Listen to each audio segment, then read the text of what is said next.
So I've been watching hours and hours of the NDEs on Forever Conscious Research Channel. And also I've been reading, and I read one of the books years ago. It's Past Life Regression. That's done through hypnosis.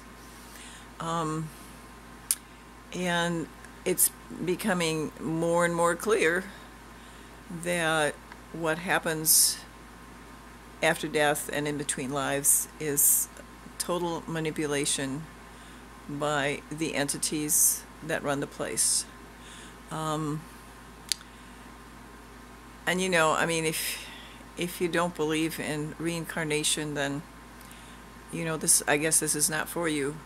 But if you have a sense that that's probably what happens, that's my sense, that that's probably what happens. Of course, we really don't know anything. We know nothing. Knowledge of something means that you've experienced it. Otherwise, it's just believe and hope. And I've been thinking about what gets people caught and why they believe that when they have these experiences, they've seen God or the angels or their teachers or their guides or their masters. It's what the young man that runs that Forever Conscious channel, I forget his name, he calls it the love bomb. And it's such an overwhelming sense of what they say is love that it's just irresistible. It's like a drug. It's like when you're drugged, basically. Drugged on whatever drugs people take. Or even when you have the experience of being in love,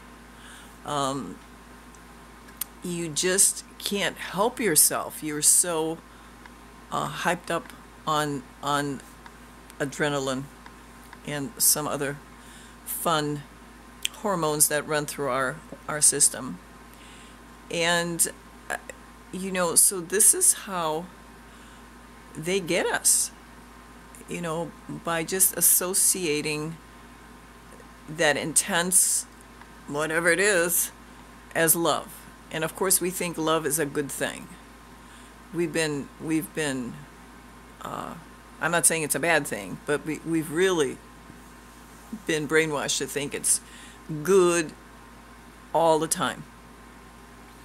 And so I'm getting to a place where even what we call positive emotions are really our downfall. And when you think about strong emotions that you've had in the past, whether you're sad or you're angry or you're depressed or happy or in love or whatever it is, if you've acted on many times when you've acted on those emotions, I'm pretty sure it's not always been good. And I know in my own life when I've acted on pure emotion, it's been pretty rotten. It has been no good. So our emotions are not our friends. Emotions, of course, are driving our system. The physical, energetic system is driven by emotion. And this reality plays on our emotions all the time, with their advertising and the music and the literature and the movies and even nature. I mean, everything plays on our emotions. And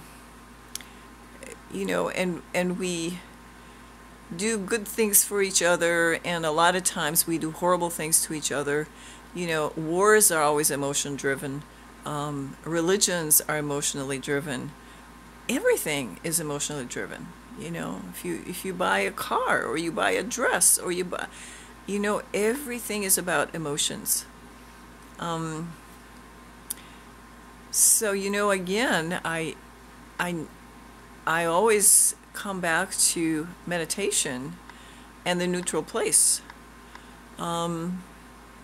If we can live our lives from the neutral place, doesn't mean we suppress. I'm not saying we should suppress our emotions, but we need to recognize them for what they are. And the more I really observe myself from that neutral place and kind of take a step back and just watch what's going on in my body, because emotions are a mental, physical thing. Even they affect the whole system. And the more I watch and observe, the more I can get some distance from them and not let them run me all the time. And that works really pretty well with fear also. Because I think once we get out of here, you know, it doesn't seem like everyone who passes over is immediately accosted by these things.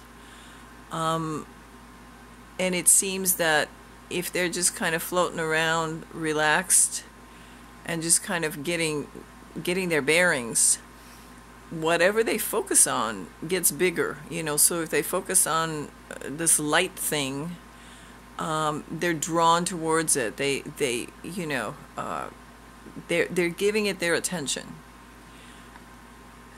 So the word I keep coming back to is sovereignty. You know, even here, if we don't know how to be sovereign here, I think we're going to have a hard time being sovereign over there. Because it's not just a word or an idea. It's a feeling. It's a sense. It's an energetic thing.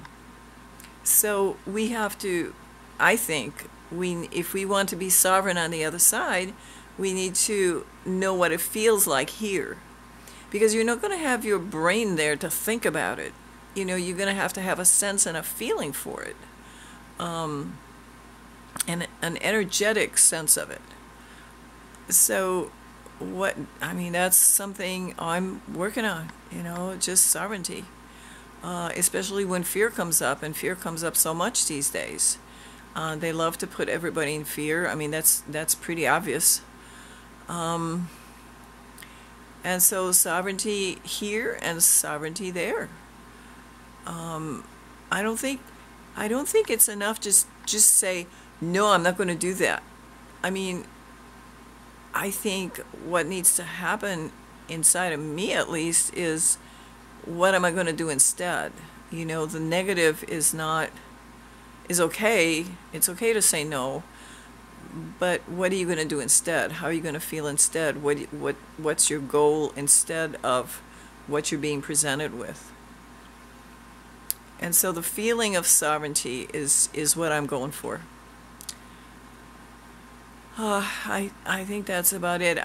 The thing that still bothers me is and I can't explain it to myself, is that spiritual teachers who really are very familiar with the ground of being, that neutral place, they do not address the afterlife